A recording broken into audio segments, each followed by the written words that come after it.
Assalamualaikum warahmatullahi wabarakatuh. Nama saya Rotinila Ristianti dengan NIM 032 dari kelas PMIA 3 jurusan Pengembangan Masyarakat Islam, Fakultas Dakwah Komunikasi Unwali Songo Semarang. Di sini saya akan menjelaskan tentang teori fenomenologi yang termasuk dalam mata kuliah teori sosial. Langsung saja yang berikutnya. Pengertian fenomenologi ada dua, secara etimologis dan harfiah. Secara etimologis berasal dari kata fenomena dan logos. Fenomena sendiri berasal dari kata Yunani painestai yang berarti menampak dan terbentuk dari akar kata fantasi, fandom, dan fosfor yang artinya sinar atau cahaya.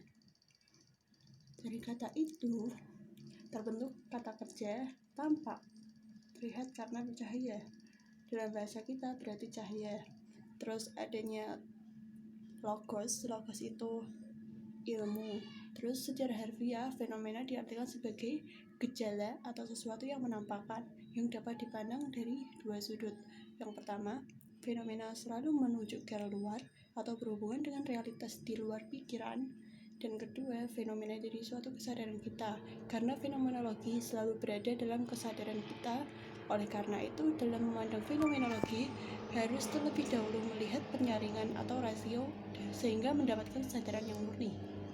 Terus intinya teori fenomenologi itu adalah suatu kajian yang mempelajari tentang kesadaran atau memahami objek dan peristiwa melalui pengalaman yang didasari.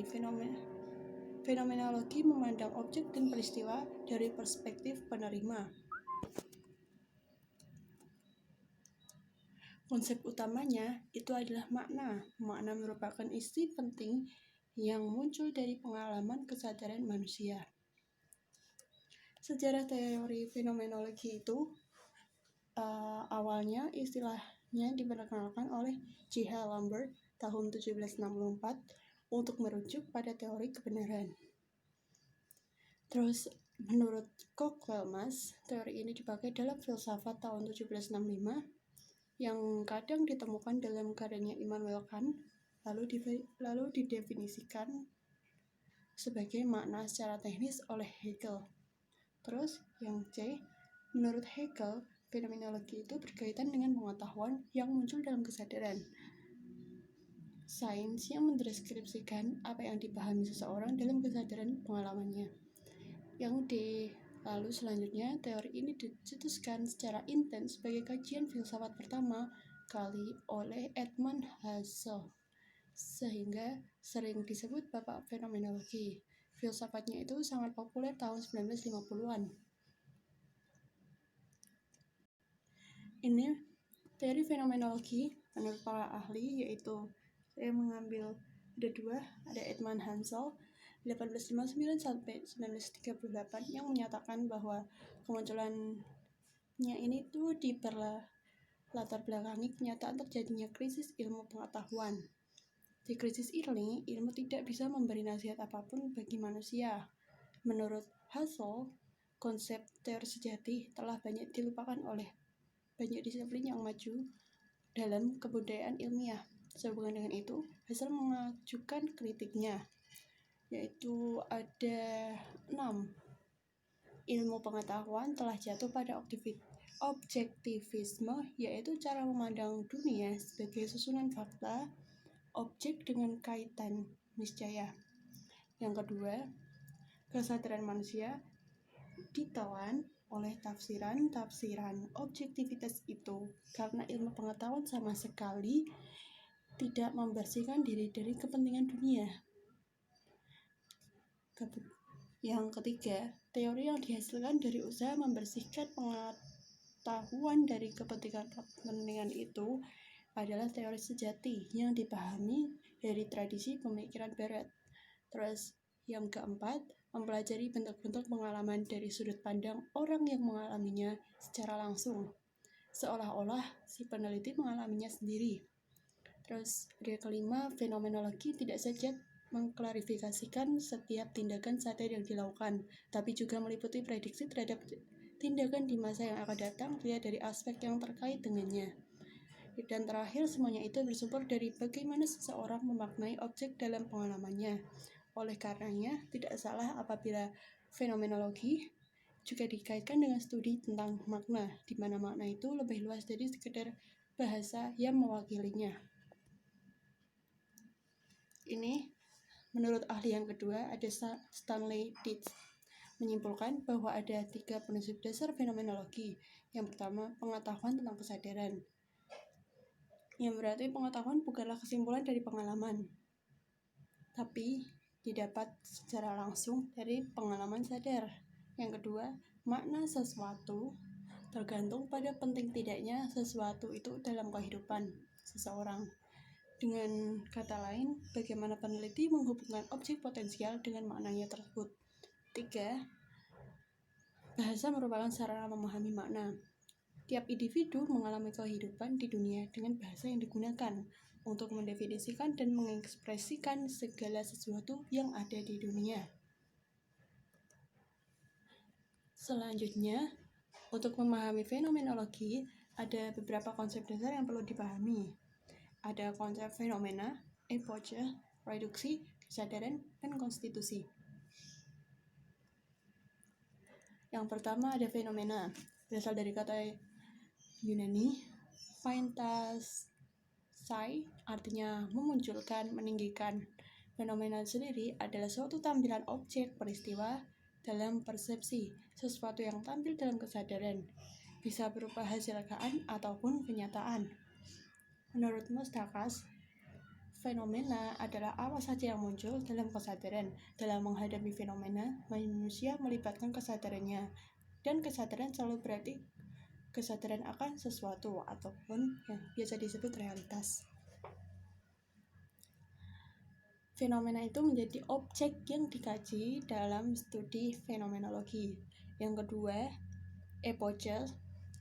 Ini berasal dari bahasa Yunani yang artinya menahan diri untuk menilai. Dalam sikap ilmiah sehari-hari, kita mendapat pengetahuan melalui penilaian terhadap sesuatu. Epoche merupakan cara pandang lain yang baru dalam melihat sesuatu. Kita belajar menyaksikan apa yang tampak sebelum mata kita memandang. Kita menyaksikan apa yang dapat kita bedakan dan deskripsikan. Terus ada yang ketiga, reduksi, merupakan kelanjutan dari epoche. Bagi Hazel, manusia punya sikap alamiah yang mengandaikan bahwa dunia ini sungguh ada sebagaimana diamati dan dijumpai.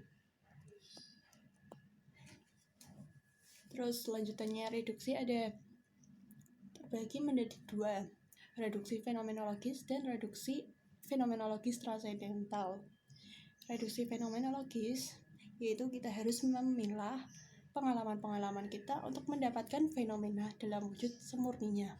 Fenomena yang menyodorkan diri sebagai hal yang nyata ada itu tidak boleh diterima begitu saja. Keputusan itu harus ditangguhkan. Lalu kita harus memandang apa yang kita alami di dalam kesadaran kita. Apa yang kita tunda itu adalah berbagai pandangan kita yang sudah kita miliki sebelum kita menyelidiki apa yang tampak. Terus ada reduksi fenomenologis transendental. Dalam istilah ini digunakan kata transendental karena hal ini berlangsung di luar kesehadiran menurut ego murni, di mana segala sesuatu dipahami secara segar seolah-olah untuk pertama kali. Reduksi ini disebut fenomenologis karena mentransformasikan dunia ke dalam suatu fenomena. Disebut reduksi karena hal ini mengarah kita ke belakang pada sumber makna dan eksistensi dunia yang dialami. Lalu selanjutnya setelah reduksi ada kesadaran.